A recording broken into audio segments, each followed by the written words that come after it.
Sekarang saya akan menjelaskan mengenai siklus pengeluaran, pembelian tunai dan kredit, dan penggajian dan sistem manajemen aset tetap sebagai pertemuan keempat dengan sumber buku Romney, James Hall, dan beberapa buku database tambahan. Siklus pengeluaran yang mayoritas berbentuk pembelian dipaparkan oleh Romney dalam bentuk konteks diagram DFD siklus pengeluaran sebagai berikut. Untuk sebelum kita melihat gambaran lebih lanjut, di sini kita lihat pihak yang ada yaitu adalah supplier sebagai pihak yang di luar perusahaan, dan siklus yang terkait di sini ada revenue cycle, bagian inventory control, bagian various department, dan siklus produksi. Ya, di sini dari supplier ada aliran dokumen purchase order dan pembayaran. Lalu untuk supplier memberikan invoice barang dan jasa ya sebagai sumber barang yang kita beli atau perusahaan beli maksudnya. Lalu di sini revenue cycle memberikan back order dan receipt penerimaan barang karena dia menjual dari barang yang dibeli ya. Lagi bagian inventory control atau bagian pengendalian persediaan di sini memberikan informasi atau dokumen mengenai kebutuhan pembelian, lalu barang yang diterima, dan berbagai departemen memberikan keperluan dari pembelian dan penerimaan daripada barang. Lalu dari siklus produksi di sini memberikan kebutuhan daripada bahan baku dan penerimaan dari bahan baku, dan bagian akuntansi yaitu general ledger dan pelaporan keuangan di sini menerima laporan pembelian dan data pembayaran. Ini kita lihat sebagai suatu bentuk komprehensif ERP yang mendukung purchasing atau pembelian. Jadi sistem ERP yang didesain untuk mendukung siklus pengeluaran dalam bentuk pembelian di sini. Kita lihat bagian yang terkait di sini adalah bagian pembelian sendiri, bagian akuntansi, inventory control, gudang, ya, bagian penerimaan, dan bagian treasury di sini yang dicetak tebal atau bold. Jadi di sini awalnya bagian purchasing memberikan purchase order entry, bagian purchasing program berdasarkan purchase requisition dari bagian inventory control. Lalu bagian warehouse di sini ada dokumen inventory receipt atau penerimaan persediaan. Di sini ada proses receiving program, ya. Ini masuk ke integrated database supplier dan inventory. Sebagian bagian akuntansi di sini mengapprove supplier invoice, accounting program di integrated, ya. Ini kita lihat pada saat bagian purchasing melakukan purchase order entry di sini. Ini berdasarkan dokumen dari purchase order komunikasi dengan supplier, ya. Jadi purchase order di sini dikirimkan ke supplier berdasarkan koordinasi dengan bagian purchasing, ya. Lalu ini juga terkait dengan bagian treasury untuk membuat pembayaran. Jadi pada saat program untuk pengeluaran kas, karena di sini mengeluarkan uang untuk pembayaran, ya, mengeluarkan cek, berikan ke bank lalu supplier. Nah, di sini tagihan dan pelaporan. Ini ada inventory, laporan persediaan, lalu siklus daripada purchase order.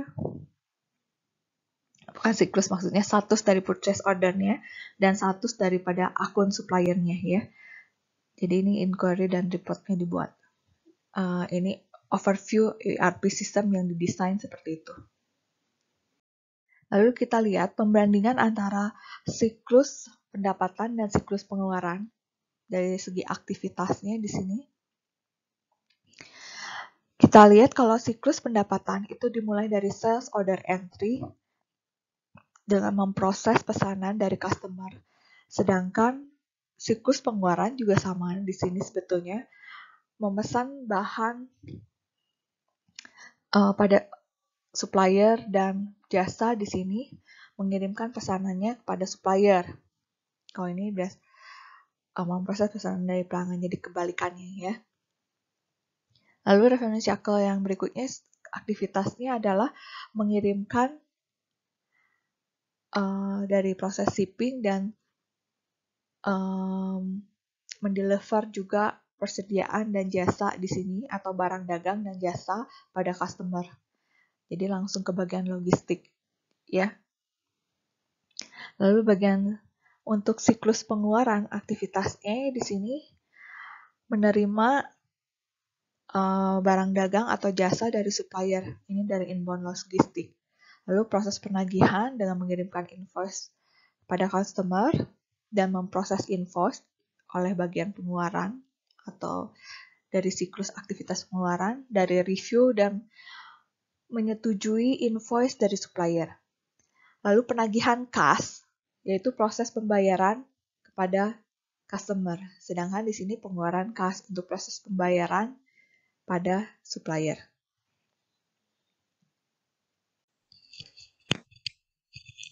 Kita lihat ancaman dan pengendalian dari siklus pengeluaran adalah sebagai berikut. Dari segi aktivitas, di sini kita lihat beberapa general isu berkaitan dengan siklus pengeluaran dari pesanan, penerimaan, dan approving pada invoice supplier. Pada saat ordering di sini, ancamannya adalah ketidakakuratan atau masa data yang invalid. Lalu yang kedua, tidak diotorisasinya informasi sensitif atau diungkapkan dengan baik ya. Yang ketiga di sini kerugian atau masalah dari data. Lalu kinerja yang buruk ya, performance yang poor. Lalu stock out dan excess inventory artinya persediaan barang dagang habis atau berlebihan. Lalu pembelian daripada item-item yang tidak diperlukan, pembelian pada harga barang tinggi atau pada saat inflasi, pemberian barang dagang di sini dengan kualitas yang rendah atau inferior. Lalu supplier yang tidak reliable, pembelian dari supplier yang tidak diotorisasi atau kickback ya. Pengembalian kembali. Di sini kita lihat untuk kontrolnya, berarti di sini harus ada kontrol data processing integrity control. Jadi ada integritas daripada data. Lalu yang kedua, pembatasan akses master data. Lalu untuk pada saat perubahan di master data, ada review atau ada pemantauan. Lalu ada akses pengendalian, ada enkripsi daripada data, ada backup pada saat terjadi bencana di sini, jadi ada prosedur recovery-nya. Lalu ada pelaporan manajerial, perpetual inventory system, jadi sistem untuk persediaannya perpetual selalu bisa dipantau setiap saat stok daripada persediaan, barcoding or RFID tags. Tapi pada saat perhitungan persediaan menggunakan periodic physical count ya, untuk perhitungan secara fisiknya. Lalu untuk pencatatnya tetap perpetual inventory system misalnya, review dan approval daripada purchase requisition. Jadi di-review untuk persetujuan permintaan pembelian. Lalu ada sentralisasi daripada fungsi pembelian. Ada list harga ya. Ada kompetitif pada saat bidding. Lalu ada review daripada order pembelian, ada anggaran. Lalu purchase hanya di-approve, hanya diberikan pada supplier yang sudah disetujui. Lalu ada review dan approval daripada pembelian untuk supplier baru. Lalu ada tracking dan monitoring untuk kualitas produk pada supplier. Dan untuk manajer yang bertugas pada holding purchasing di sini bertanggung jawab pada untuk pengerjaan kembali atau biaya-biaya yang ada yang terkait, dia bertanggung jawab sepenuhnya pada penentuan harga. Lalu untuk permintaan dari supplier ini diproses dengan sertifikasi quality dengan ISO 9000 ya. Ada penagihan dan monitoring untuk kinerja daripada datanya tersebut ya, pengiriman daripada data pada supplier. Lalu memaintain atau memelihara list yang di-approve supplier. Jadi memantau selalu list daftar yang di-approve supplier. Lalu untuk sistem mengizinkan purchase order hanya untuk supplier yang telah disetujui. Lalu ada review dan persetujuan pembelian daripada supplier baru. Lalu ada sistem EDI di sini ya, sehingga ada akses review order dan enkripsi juga aturannya. Dan hanya mengizinkan penerimaan hadiah dari supplier. Di sini prohibit atau tidak diizinkan penerimaan hadiah atau komisi daripada supplier. Lalu ada job rotasi atau perputaran di sini perputaran posisi karyawan. Ada vacation mandatory, jadi ada kewajiban untuk cuti ya. Lalu di sini ada juga requiring purchasing agent untuk mendisclose atau mengungkapkan financial dan personal interest pada supplier. Nah, ada audit untuk supplier ya. Nah, untuk pada saat receiving di sini ada beberapa masalah, misalnya penerimaan daripada item yang tidak dipesan. Lalu ada kesalahan dalam menghitung. Tidak ada verifikasi daripada penerimaan atau jasa ya. Ada pencurian persediaan. Di sini untuk kontrolnya selalu ada permintaan daripada purchase order yang telah disetujui dari sebelumnya atau dari apapun yang dikirim ya. Tidak menginformasikan penerimaan penerimaan mengenai kuantitas yang dipesan pada karyawan yang tidak berwenang ya. Lalu menerima receiving di sini, employee menerima receiving untuk menandatangani ketika karyawan menerima barang. Di sini ada laporan penerimaannya. Lalu ada insentif menggunakan barcode dan FID text di sini untuk memudahkan integrasi data dan kemungkinan kecurangan diperkecil. Lalu ada konfigurasi sistem ERP antara penerimaan dan order quantity di sini. Lalu order quantity dipastikan tidak berlebihan, tapi ada toleransi yang diperkenankan jika ada kelebihan, tapi dengan aturan investigasi. Lalu ada pengendalian anggaran, ada audit, ada pembatasan physical access pada persediaan, dokumentasi untuk semua transfer persediaan antara penerimaan dan persediaan karyawan ya. Lalu produk physical count atau perhitungan secara fisik secara periodical dan rekonsiliasi untuk mencatat quantities. Lalu pada saat approving invoice supplier, ini kemungkinan terjadi error pada invoice supplier, ada kesalahan dalam memposting di akun payable. Di sini harus ada pemisahan tugas ya antara bagian custody inventory versus receiving.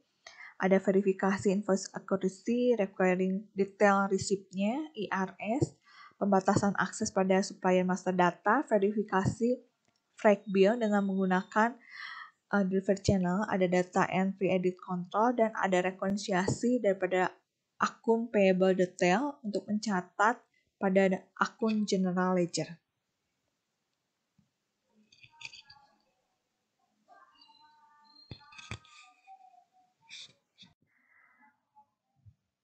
Ini contoh daripada receiving report data entry screen. Jadi pada saat menerima barang, di sini ada laporan penerimaan.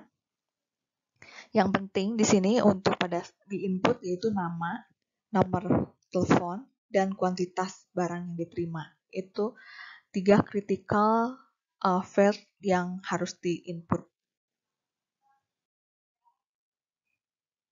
Proses approval untuk by system ini bisa dilakukan secara online dengan contoh seperti ini, mengklik save ya untuk approve. Ini contoh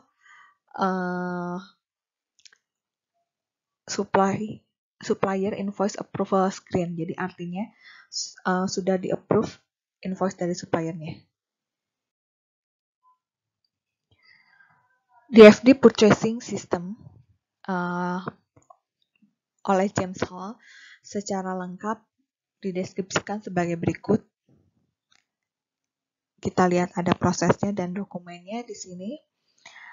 Dari supplier, maksudnya kita ke perusahaan ke supplier menyiapkan purchase order dikirimkan kepada supplier, dan supplier mengirimkan billing penagihan dan packing slip, dan ada proses penerimaan barang di sini ya. Jadi di sini untuk ketika sebelum ada supplier, di sini ada valid vendor file, name, address, name. Lalu ada inventory level di sini untuk monitoring inventory record. Jadi ada purchase requisition-nya di sini ya. Purchase order-nya di sini disiapkan kurang lebih 4 angka. Purchase order copy kedua di sini dikirimkan kepada bagian account payable, sedangkan purchase order copy keempat di sini sebagai blind copy ya. Lalu di sini dari bagian account payable berkaitan dengan AP subsidiary ledger dan pembentukan voucher payable ya, lalu diposting pada general ledger. Pada saat menerima barang di sini diupdate inventory record, inventory subsidiary ledger. Di sini ada laporan penerimaan file, dan ketika barang diterima di sini langsung di-update juga ke bagian gudang atau store. Di sini ada receiving report-nya, kopinya juga. Supplier mengirimkan invoice juga ke bagian account payable untuk dicocokkan ya. Di sini untuk ketika bagian account ada AP pending file, PO record, pencocokkan dan sebagainya. Dan pada saat posting di sini approve journal voucher file ini langsung masuk ke general ledger.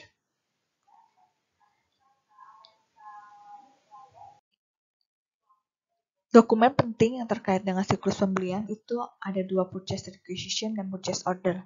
Jadi sebelum ada pesanan pembelian atau purchase order, itu wajib ada purchase requisition terlebih dahulu ya. Data yang ada purchase requisition, ini dokumennya seperti berikut formulirnya. Ini ada nama vendornya, data disiapkan tanggal berapa, number, quantity, ya, description, unit price, total harganya berapa, disiapkan, di-approve, total amount, dan vendor account. Berdasarkan sumber ini, ada purchase order. Jadi purchase order bisa berdasarkan beberapa purchase requisition. Kita lihat di sini, purchase requisition di sini masuk ke sini datanya sama, tapi ada 2 purchase requisition lagi ya. Jadi ada 3 purchase requisition menjadi 1 purchase order. Ini data yang dimasukkan, deskripsinya seperti ini. Vendor number-nya, data order, data need yang diperlukan, purchasing agent, term waktunya, purchase requisition number berapa, part now-nya, quantity, description, unit price, extended price ya, prepare by, approved by, dan total amount.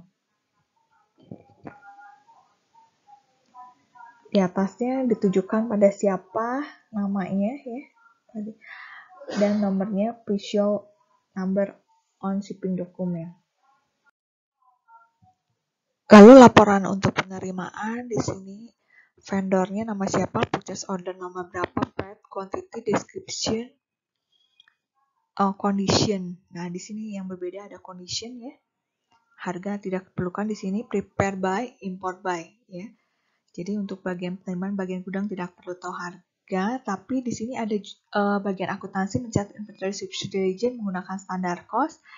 Unit yang diisi berapa, unit dijual, quantity yang di tangan, order point nilainya berapa, quantity order, LOC-nya, vendor number, dan karena ini berdasarkan standar cost, nilai standar cost-nya, lalu total inventory cost.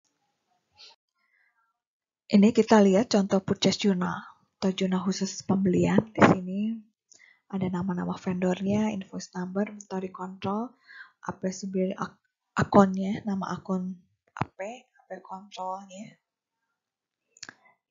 nilainya. Lalu di sini untuk jika ada retur atau pengembalian pun disatukan dalam jurnal khusus pembelian, di sini purchase return ya. Untuk kuantitas sekian, account payable subsidiary ledger, ini transaksinya, debit, kredit, balance ya. Balance ini saldo ya. Lalu untuk claimant osmet supply-nya, kredit dan balance. Jurnal voucher-nya inventory control pada account payable control. Senilai particular journal ledger.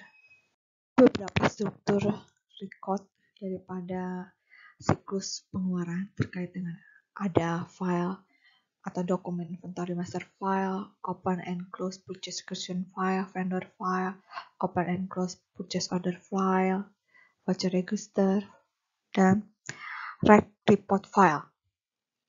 Kita lihat di sini yang inventory master file, ada invoice number, description, quantity on hand, order point, quantity on order, EOQ-nya, vendor number, standard cost, total inventory cost. EOQ entry order quantity ya. Jadi jumlah quantity yang di order. Ini untuk related di database-nya vendor number. Kaitannya semua banyak dengan vendor number. Hanya ada ketika purchase order file dikaitkan dengan report file, di sini PO number baru ya. Untuk yang open and close purchase execution file, di sini ada purchase execution number, inventory number, quantity on order, vendor number, dan unit standard cost. Jadi ini direlasikan vendor number di inventory master file terintegrasi dengan purchase execution file. Lalu purchase order terintegrasi dengan vendor file, dengan vendor number-nya juga. Di vendor number, di sini vendor file ada vendor number, address, term of trade, data of last order, dan lead time. Lalu ketika purchase order file yang bisa open and close, di sini ada PO number, purchase execution number, inventory number, quantity on order, vendor number, address, standard cost, expected invoice number. Lalu di sini flag-nya ya. Nah, PO voucher number di sini berhubungan dengan voucher vendor number di sini untuk voucher register. Voucher number, check number, invoice amount, account, credit, debit, vendor number, open detail, due date, dan close date ya. Open AP file. Untuk rec report filenya, rec report number, PO number, carrier code, date receive, dan condition code. Untuk primary key-nya itu ada di awal masing-masing untuk dokumen. Invoice number, primary key purchase execution number, vendor number, PO number, voucher number, rec report number. Ada beberapa alternatif inventory ordering procedure. Di sini ada 3 alternatif yang ditunjukkan James Hall ya. Yang alternatif pertama, ini proses yang biasa sering dilakukan, yaitu bagian purchasing yang membuat purchase order, ada retail, lalu diberikan ke bagian data processing department ya. Di sini purchasing requisition file, prepare purchase order juga, open purchase order. Jadi ini bagian data processing department yang mengolah purchase requisition, lalu diberikan ke bagian purchasing atau pembelian ya. Blind copy diberikan ke penerimaan, dan account payable juga menerima account payable copy ya, yang dibuat oleh bagian purchasing. Itu alternatif pertama. Jadi ini diprosesnya di data processing department. Alternatif kedua, purchasing requisition diproses oleh data processing department juga, tapi hanya untuk purchase order ini. Lalu di dokumen berikutnya ada transaction list yang diberikan ke bagian purchasing, bukan dalam bentuk purchase order ya.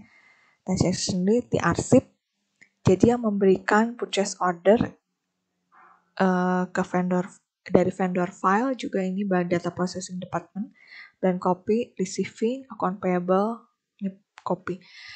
Alternatif ketiga di sini hanya ada satu bagian, yaitu data processing department yang menyiapkan, karena tadi purchase requisition file itu dari data processing department, yang menyiapkan purchase order pun data processing department, yang mengopen purchase order file pun bagian data processing department, dan ini langsung diberikan ke vendor dari vendor file. Jadi tidak ada bagian purchasing lagi. Sedangkan di alternatif 1 sama kedua ada bagian purchasing yang memberikan purchase order itu bagian alternatif 1 bagian purchasing, sedangkan alternatif kedua yang memberikan purchase order itu adalah bagian data processing, tapi masih ada bagian purchasing. Sedangkan bagian ketiga, alternatif ketiga ini sama sekali tidak ada bagian purchasing, karena yang memberikan dan menyiapkan purchase order itu bagian data processing department langsung.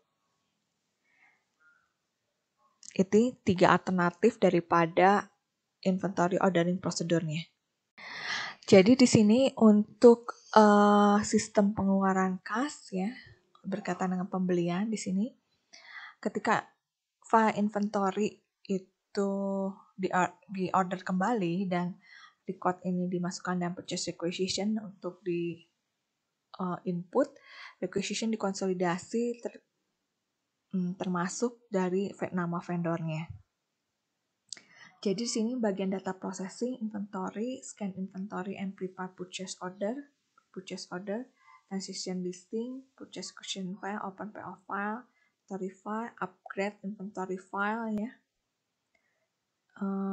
Lalu GL, revision report file, preparing receipt report oleh di bagian receiving, packing sync udah good, di filing di sini. Lalu data processing file open file, ini database-nya ada GL content, AP file, check register dan check. Transaction list pengeluaran kas ya.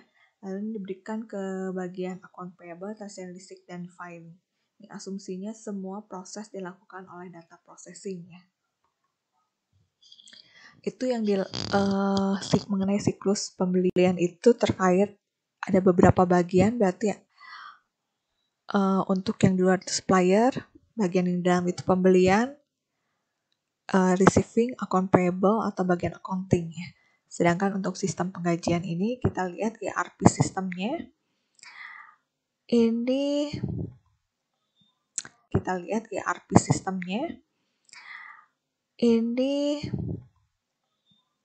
ada factory workstation, payroll, various department, human resource ya, bagian account payable dan treasury.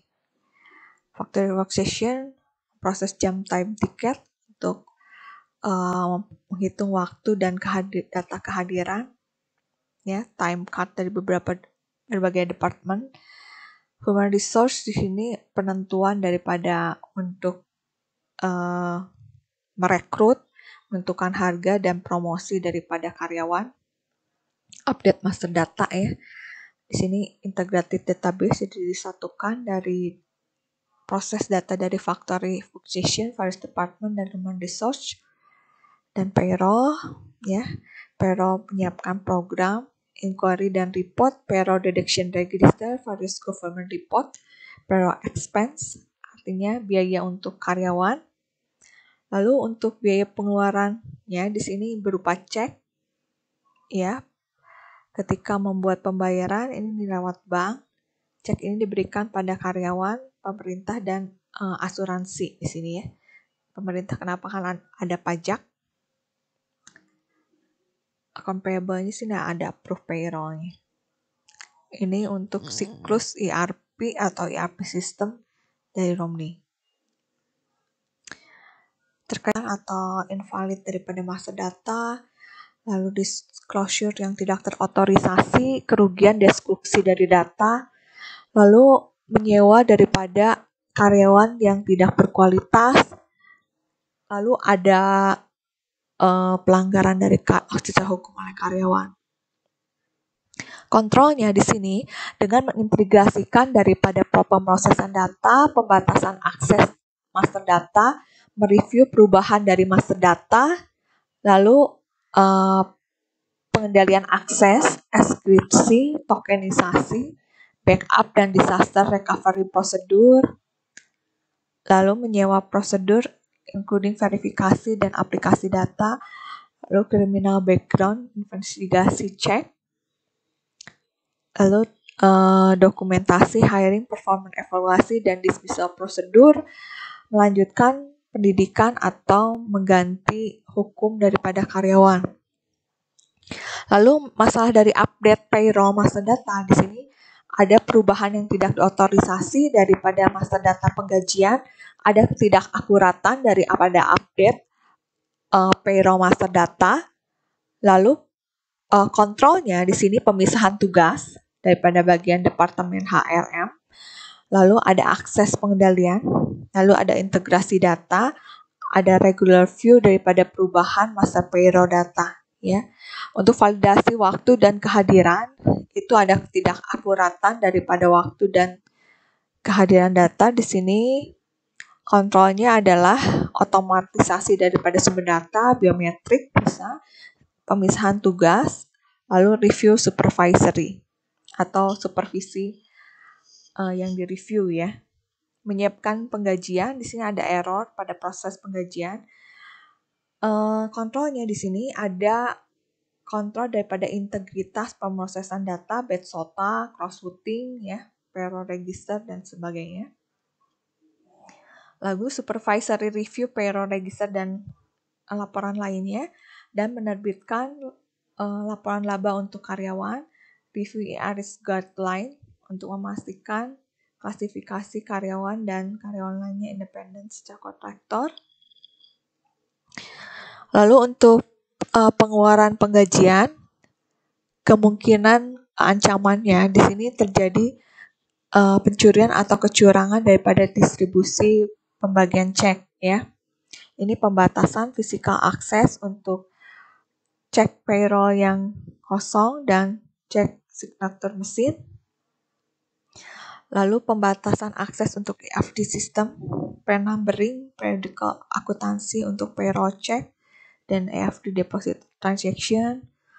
Lalu memastikan daripada dokumen pendukung untuk semua cek menggunakan pemeriksaan akun untuk payroll dan memaintain daripada dana impres, pemisahan daripada tugas kasir versus account payable, pengeluaran kas daripada hiring dan independent rekonsiliasi daripada akun cek penggajian, pembatasan akses untuk master database, verifikasi identitas karyawan juga. Lalu di sini cek yang tidak unclaim diinvestigasi penyebabnya apa, ya, yang tidak diklaim. Lalu untuk masalah pajak di penggajian dan beberapa macam-macam pengurangan, ini kemungkinan ancamannya terjadi kesalahan daripada pembuatan pembayaran tidak tepat waktu, pembayaran tidak akurat juga, ya. Mengkonfigurasi sistem yang digunakan untuk instruksi sesuai pajak IRS ini sama seperti 11.1 juga. Memproses integritasnya, supervisi review report, lalu mereview daripada laporan laba setiap karyawan.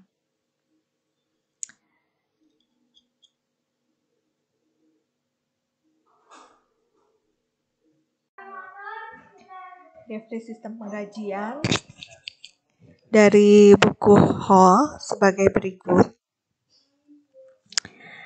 Kita lihat di sini di Hall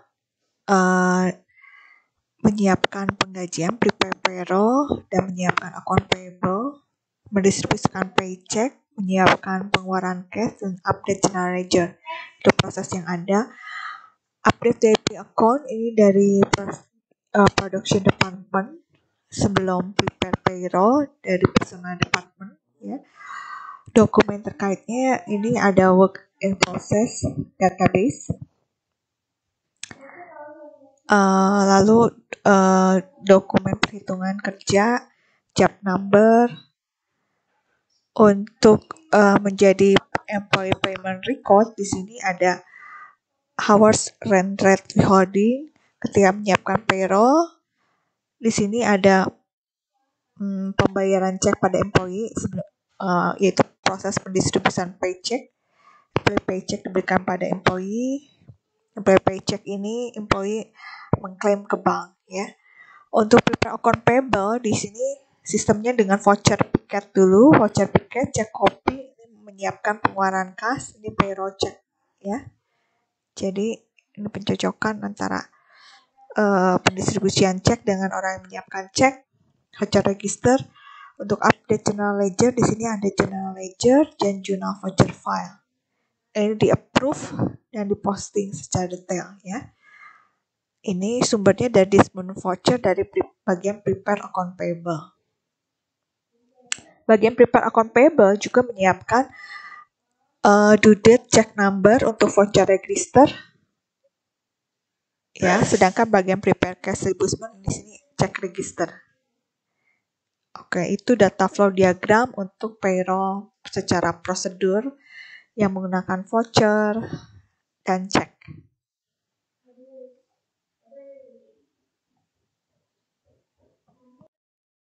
Untuk kenaikan gaji, di sini perlu dokumen rekomendasi dengan contoh sebagai berikut. Di sini ada pihak yang mengapproval, terus presentasi kenaikannya berapa, gaji yang baru berapa, effective date mulai tanggal berapa, ya. Di sini secara lengkapnya detailnya seperti ini. Ini contoh tiket jam kerja, ini bagian depan dan bagian belakang. Bagian depan ini ada nama, tanggal. Kita lihat dia hari Senin, Selasa, Rabu, Kamis, Jumat, Sabtu ini per minggu ya. Ini kode-kode nomornya. Ini dia masuk jam berapa, keluar jam berapa, in, out. Terus karena istirahat, masuk lagi jam berapa dan pulang jam berapa ya. Out kembali. Jadi pas keluar istirahat juga dia mengabsen, pas masuk lagi setelah istirahat juga absen kembali. Ini contoh dokumen untuk perhitungan gaji ya dan ceknya. Kita lihat di sini ada data untuk regular dan overtime, sakit, vakansi, holiday ya. Lalu ada pajak-pajaknya, social security, Medicare, pengurangan asuransi juga, kesehatan, tabungan ya. Dan di sini ada perhitungan daripada nilai uangnya. Di sini dari regularnya sekian, holidaynya sekian, sicknya sekian. Jadi nilainya sekian, totalnya sekian, sehingga total cek uang yang dibayarkan pada karyawan tersebut berapa.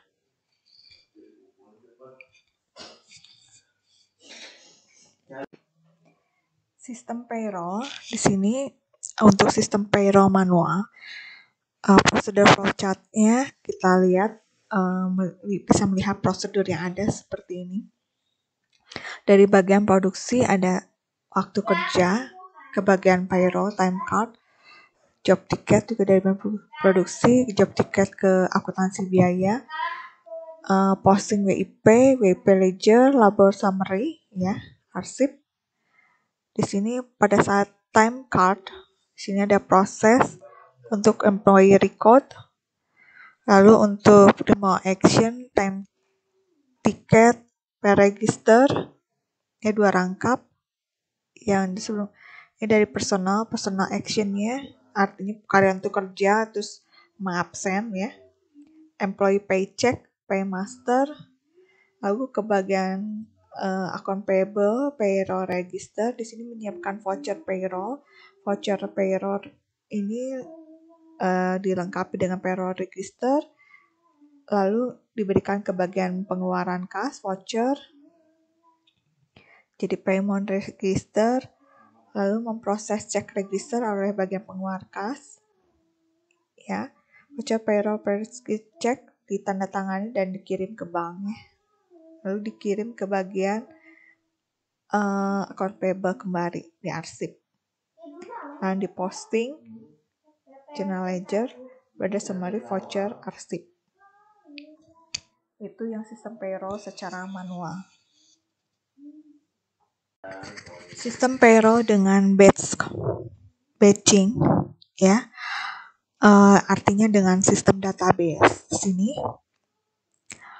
dari bagian produksi jam tiket, lalu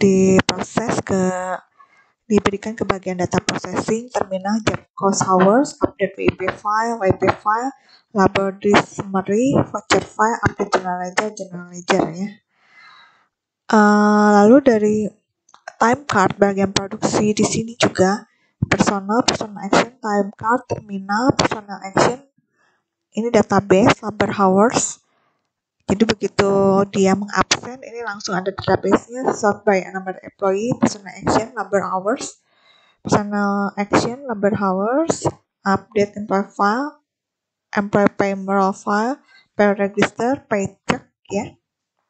Menyiapkan payroll register, fund transfer check, dan jurnal voucher record, ya. Di sini database check flow register, voucher file. Jadi mengupdate general ledger database. Jadi kalau kita perhatikan di sini semua sudah bentuknya database, dari mulai time card ini database, lalu job ticket juga di sini setelah diupdate dibuat database-nya untuk voucher dan sebagainya. Untuk cek juga dibuat database cek register, demikian pun yang voucher, ya.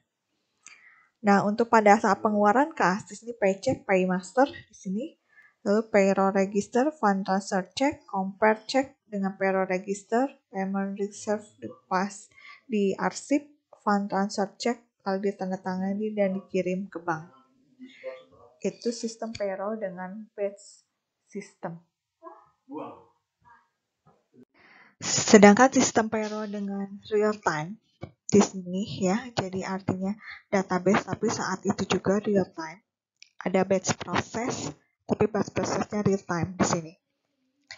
Jadi dari personel, terminal, human resource management, bagian cost accounting, terminal, human resource juga, time card, terminal, ke human resource, ini employee file, ya. Bagian human resource, employee file dan attendance file, labor check file, lalu di batching process, payroll processing, ada payroll master file, database-nya, payroll register, voucher file, payroll register, paycheck, vendor transfer check, ya, action pay, cash, pengeluaran cash, lalu general ledger, dari voucher general ledger, dan action play, pembayaran, ya. Lalu ini database voucher file, update general ledger, dari labor check file, post to WIP account, and prepare labor daya summary, labor disk summary, update general ledger, cost accounting file, labor data summary, labor cost summary, general ledger. Ya, ini cost accounting. Itulah prosedur payroll dengan sistem real time element, ya. Jadi ada real time processing, ini yang memproses semuanya, yaitu bagian human resource management.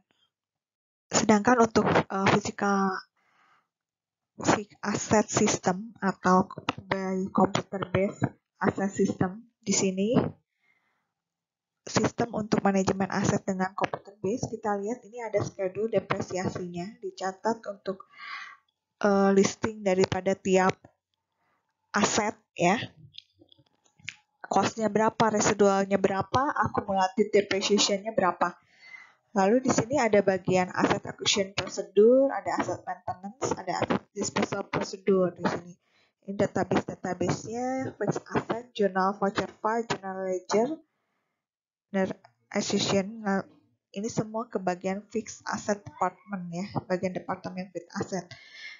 Ada bagian seperti ini karena untuk suatu perusahaan pabrik atau manufaktur yang besar, mempunyai banyak fixed asset, di sini perlu dikelola dengan baik ya. Ada receiving procedure, account payable, lalu ada distribute voucher, fixed asset report, user department-nya, jika ada perubahan karena asset maintenance ya. Lalu juga kalau ada perlu penjualan, di sini perlu ada prosedur untuk penjualan atau pelepasan aset.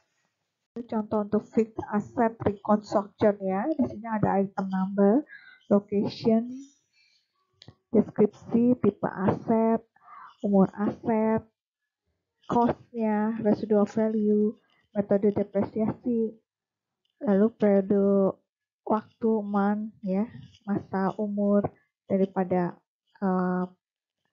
aset tersebut, debt, tanggalnya, akumulasi penyusutan, dan book value-nya. Di sini untuk aset maintenance atau pemeliharaan aset menggunakan schedule depresiasi untuk mencatat kapan berakhirnya depresiasi transaksi secara otomatis. Di sini meliputi perhitungan daripada depresiasi pada saat itu, mengupdate akumulasi penyusutan dan nilai buku daripada subsidiary record-nya ya. Lalu membukukan total penyusutan yang berakibat pada akun general ledger. Dan mencatat transaksi penyusutan dengan menambahkan catatan jurnal voucher, file jurnal voucher di sini. Akhirnya ada laporan depresiasi fixed asset tersebut. Untuk disposal prosedur di sini harus diposting jurnal penyesuaiannya yang pertama, yang kedua mencatat kerugian atau keuntungan dari pelepasan aset tersebut dan menyiapkan jurnal voucher ya untuk transaksi disposal fixed asset tersebut pada fixed asset department review. Untuk controlling dari fixed asset system di sini ada 3 hal. Authorization control, supervision control, dan verifikasi secara independen oleh bagian atau orang yang terkait yang bertanggung jawab pada fixed asset tersebut. Authorization control di sini fixed asset acquisition harus secara formal dan eksplisit diotorisasi, jadi oleh pihak yang berwenang terhadap otorisasi pengawasan mengenai fixed asset tersebut. Lalu supervision control di sini karena capital asset ini didistribusikan dalam organisasi, di sini harus disupervisi oleh warehouse atau bagian gudang terkait yang mengelola aset tersebut ya. Kalau otorisasi ini oleh pimpinan, ini supervisi oleh masing-masing kepala bagian. Contoh fixed asset depreciation report dan asset status report ya. Fixed asset depreciation report ini ada kode, ada metodenya, deskripsi, dan depreciation expense. Ini listing daftar item aset tetap, yaitu tadi ada cost, residual, dan akumulasi penyusutannya. Sedangkan ini ERD untuk database related sistem pengkajian sebagai gambaran mind map ketika kita mau membuat suatu aplikasi sistem pengkajian. Di sini misalnya aplikasi sistem pengkajian khusus untuk karyawan penjualan ya. Di sini personnya sebagai primary key-nya adalah business ID, juga business data ID ya sama, jadi interkoneksinya sama business data ID karena ini yang terkait ya. Ini database-nya yaitu person type, name style, title, first name, middle name, letter name, dan sebagainya ya. Logic, gender, dan sebagainya. Ini data ini terintegrasi antara person, employee, human resource, dan salesperson. Sedangkan ini contoh ERD database related di sistem pengkajian secara lebih komprehensif atau lebih lengkap dibanding yang sebelumnya, lebih sederhana.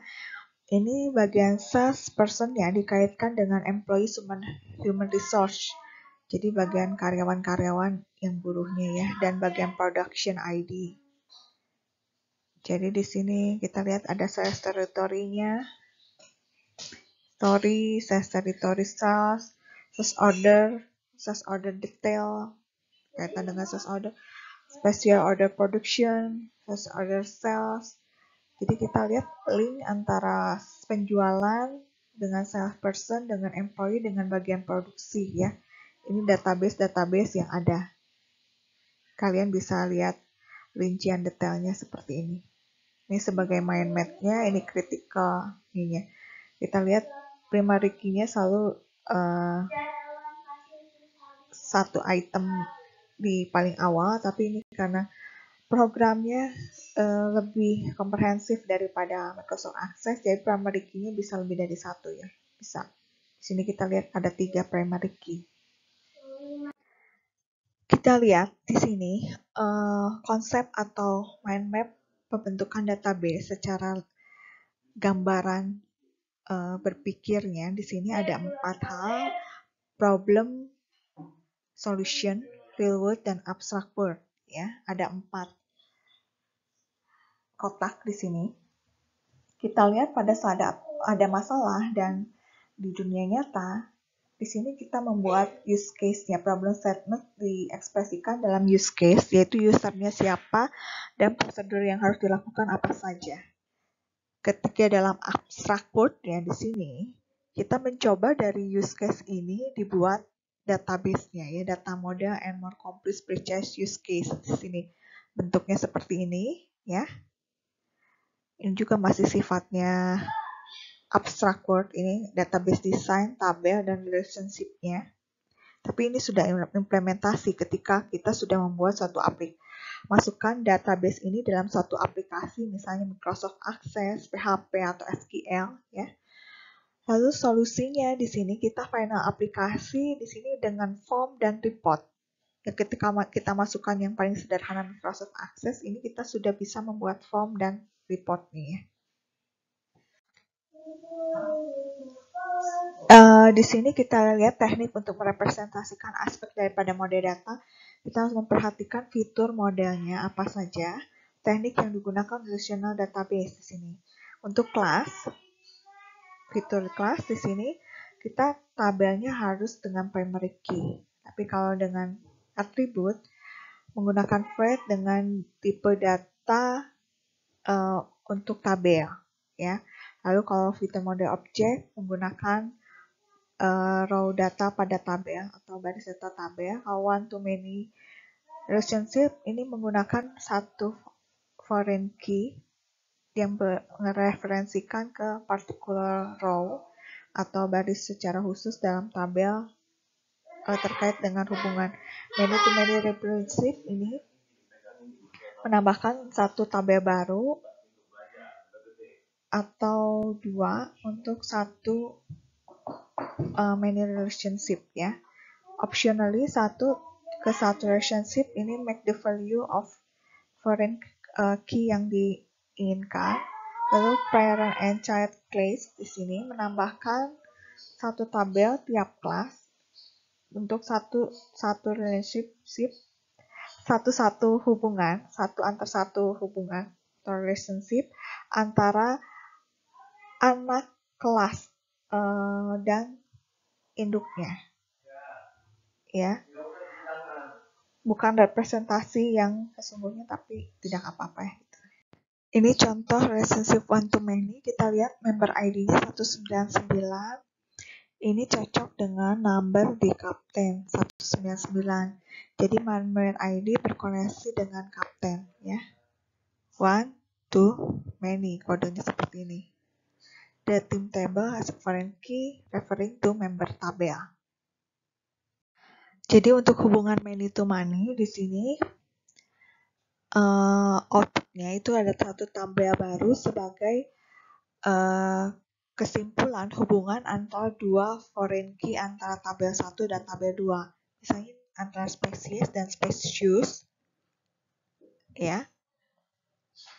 Di sini kita lihat ada ID, jenis, species name, common name, dan species seperti ini.